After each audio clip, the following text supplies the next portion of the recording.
नाशिकच्या सिडकोतील माऊली लॉन्स लगतच्या लक्ष्मीनगर मधील श्री ज्वेलर्स या दुकानावर दुपारी 1 ते 1:30 वाजेच्या सुमारास दरोडा पडल्याची घटना घडली।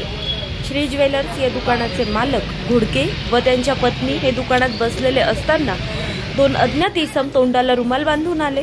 त्यांनी घुडके यांना बंदुकीचा धाक दाखवत लाखो रुपयांचा सोन्याचा ऐवज लुटून पसार झाले। भर दिवसा रहदारीच्या ठिकाणी दरोडा पडल्याने सिडको परिसरात एकच खळबळ उडाली आहे।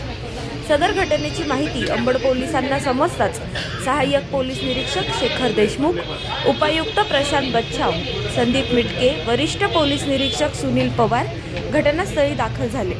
पुढील तपास अंबड पोलीस करत आहेत। भर दिवसा दरोडा पडल्याने नागरिकांमध्ये भीतीचे वातावरण पसरले आहे। यापुढे पोलीस काय कार्यवाही करतात याकडे बघणं आता महत्त्वाचा ठरणार आहे। ब्युरो रिपोर्ट सहारा टाइम्स। 1:45-50 टायमिंग होता दुपारचा।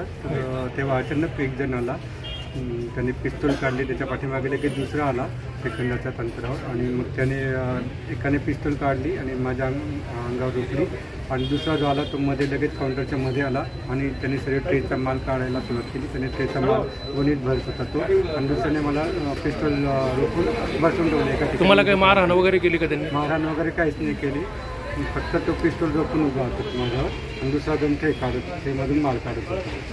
मी पण काही जास्त प्रतिकार करण्याबद्दल। तुमचं काय नाव? दीपक सुधाकर घुडके। आज नाशिक शहरातील अंबड पोलीस हद्दीतील महालक्ष्मी नगर येथील श्री ज्वेलर्स या दुकानात 2 इसमांनी हातात पिस्तूल घेऊन प्रवेश केला आणि धाक दाखवून त्यांनी दुकानातील शो असलेलं म्हणजे आता दुकानात असलेलं जवळपास 20-25 तोळे सोनं घेऊन पसार झाले। मोटरसायकल एक 50 मीटर लांब लावलेली होती। तर टोटल एक जण तिथे थांबला, 2 जण दुकानात आले, त्यांनी धाक दाखवून 20-25 तोळे सोनं घेऊन पळून गेले। सदरबाबत गुन्हा दाखल करण्याचं काम चालू आहे। तपास कामी क्राईमची त्याचबरोबर पोलीस स्टेशनची टीम तपाससाठी रवाना करण्यात आलेले आहेत। तर त्यांनी काही रेकी केली होती का पहिले? काही समोर आलंय का? ते CC फुटेजेसवरून तसं वाटतंय, कारण घटनेच्या आधीच्या याच्यावरून ते रेकी केलेली आहे असं दिसतंय। ते बुलेट गाडीवर आले होते ते लूटमार करायला? एक बाईक आहे ती अजून आयडेंटिफाय झालेली नाही आहे। एका मोटरसायकल 3 जण दिसत आहेत एका फुटेजमध्ये। बसलेली होती मी, हे पण दुकानात होते, मी पण दुकानात होती। मग त्याच्यातलं एक जण मध्ये आलं आणि मला वाटलं कस्टमर वगैरे असतील म्हणून मग मी उठून इथे उभी राहिली, बघितलं तर बाहेर पण अजून एक जण होतं।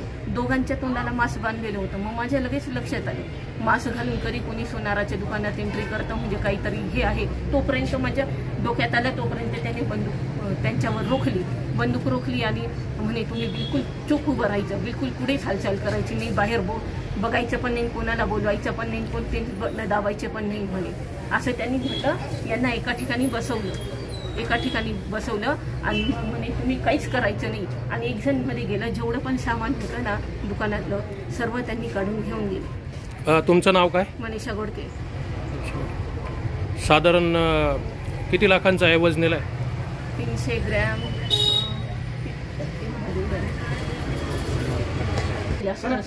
किती? 300 ग्रॅम 300